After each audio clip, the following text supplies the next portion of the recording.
구독만 해도 돈이 되는 5분 경제입니다. 오늘은 미국과 이란의 정역 종전 합의, 그리고 그 한 방에 폭등한 뉴욕 증시 이야기입니다. 먼저 충격적인 장면부터 보겠습니다.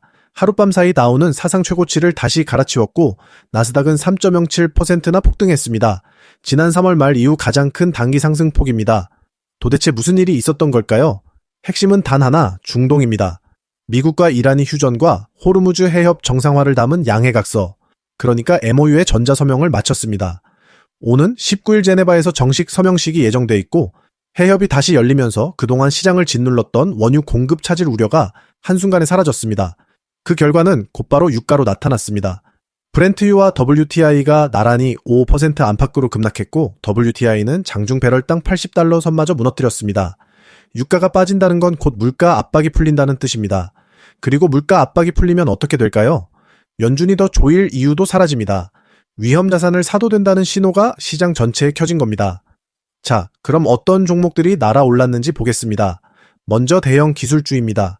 엔비디아가 3.56%, 메타가 4.67%, 아마존이 3.19% 뛰었고 알파벳, 마이크로소프트, 애플까지 오랜만에 한 몸처럼 동반 급등했습니다.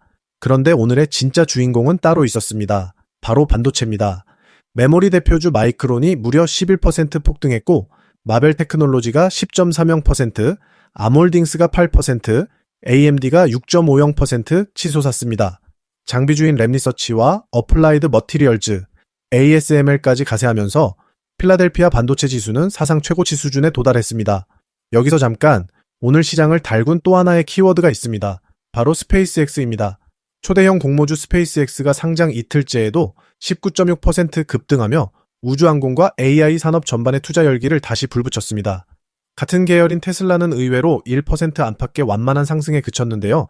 자금이 신규 상장주로 쏠린 영향으로 풀이됩니다.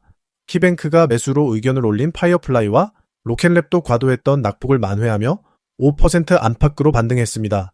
물론 모두가 웃은 건 아닙니다. 유가 폭락에 직격탄을 맞은 엑슨모빌과 쉐브론 같은 에너지 종목들은 일제히 약세를 보였습니다.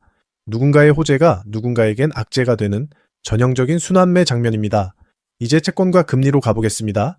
유가가 빠지면서 물가 안정 기대가 커졌고 미 국채 2년물 금리는 4.073%, 10년물은 4.475%로 나란히 내려앉았습니다. 더 중요한 건 시장의 심리 변화입니다. CME 패드워치 기준 연내 추가 금리 인상 가능성이 불과 일주일 전 70%에서 30%로 뚝 떨어졌습니다. 그리고 모두가 기다리는 이벤트가 코앞입니다. 오는 17일 FOMC 회의입니다.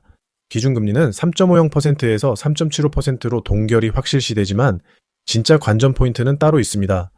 케빈 워시 신임 연준 의장의 첫 정책 메시지입니다.